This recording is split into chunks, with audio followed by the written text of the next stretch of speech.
दिखेगा, एक तो होता है संसारिक रूप। ठीक है कि हमने कितना भगवान को सजा दिया, किसने किसने कितना आगे कर दिया, लेकिन जहाँ स्वयं भगवान ही स्थित होते हैं, उपस्थित होते हैं, तो वहाँ का रूप तो मतलब अर्जुन जी भी बिल्कुल अवाक रह गए भगवान श्री कृष्ण का रूप देखकर। तो वो रूप हमें देखने को मिलता हर जन्माष्टमी में श्री कृष्ण भगवान का अपने सिद्ध शक्तिपीठ सत्यतीर्थ आश्रम में। आप सब लोग आमंत्रित हैं और हम सब ने वैसे भी भगवान को इसी रूप में कहते हैं कि पिता तुम, सखा तुम, माता तुम, सब कुछ तुम, बंधु तुम, सब कुछ वही तो हमारे हैं। तो जो हमारे पिता माता बंधु सखा सब कुछ है, तो हमारा परिवार तो वही सकल है।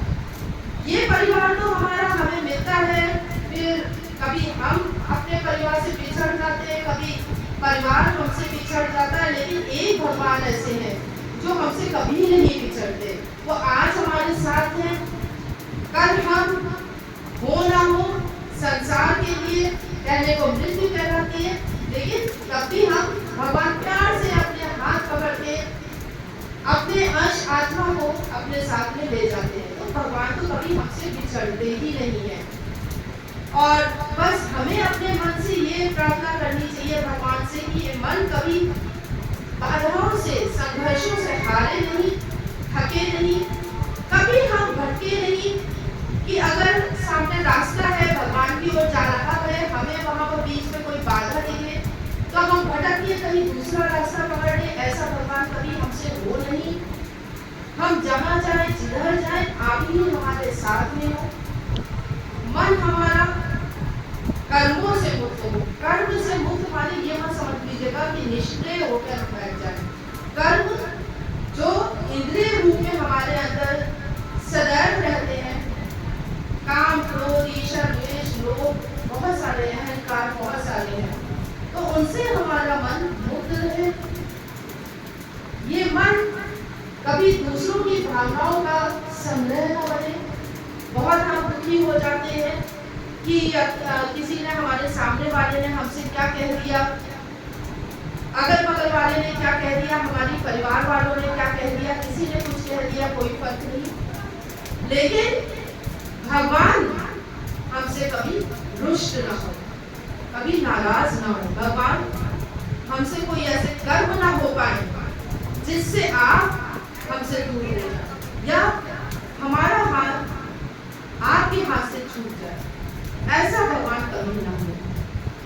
भगवान को हमसे कहते ही है कि तुम मुझे शुद्ध भावना से अगर पत्र पुष्प भी देते हो तो वो मुझे स्वीकार है।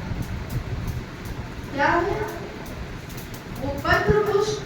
शुद्ध भावना से होना चाहिए, निष्काम भावना से होना चाहिए, स्वार्थ नहीं होना चाहिए। स्वार्थ एक बहुत छोटी सोच हो जाता है। हमें लगता है हम भगवान से कुछ मांगेंगे तभी भगवान हमें कुछ देंगे।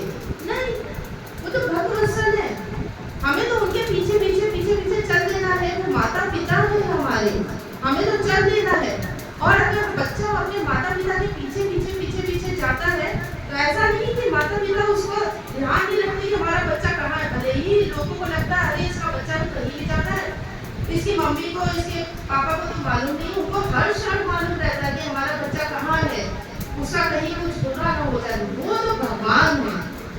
हम अगर उनके पीछे चलेंगे केवल उनको देखते हुए, उनके श्री चरणों को देखते हुए, तो कुछ कभी मांगने की तो आवश्यकता ही नहीं। वो जो देंगे उससे अच्छा कुछ हो नहीं सकता है। मैं आपको कई बार बता चुकी हूँ, कभी मत मांगिए आप भगवान से, कुछ मत मांगिए, क्योंकि हम नहीं जानते हमारे लिए क्या अच्छा है क्या नहीं अच्छा है। केवल हमारे भगवान जानते हैं, हमारे केवल श्री कृष्ण भगवान जानते हैं कि हम सबके लिए, हम प्राणियों के लिए क्या अच्छा है क्या बुरा है और क्या सही है क्या गलत है। जो बोले उसको स्वीकार करिए, वो हमारे लिए महाप्रसाद होता है, महा आशीर्वाद होता है। उसमें भले ही आपको उस समय लग रहा हो कि हमने जो मांगा वो तो भगवान तुमने दिया ही नहीं हमें, लेकिन मत भटकिए आप इन सब चीजों से। वही हमारा आशीर्वाद है, महाप्रसाद है हमारे लिए। तो ये मैं आपसे यही कह रही थी कि ऐसे समय भटकिए नहीं, और जो भगवान ने कहा शुद्ध भावना, आप यहाँ पर हैं, पवित्र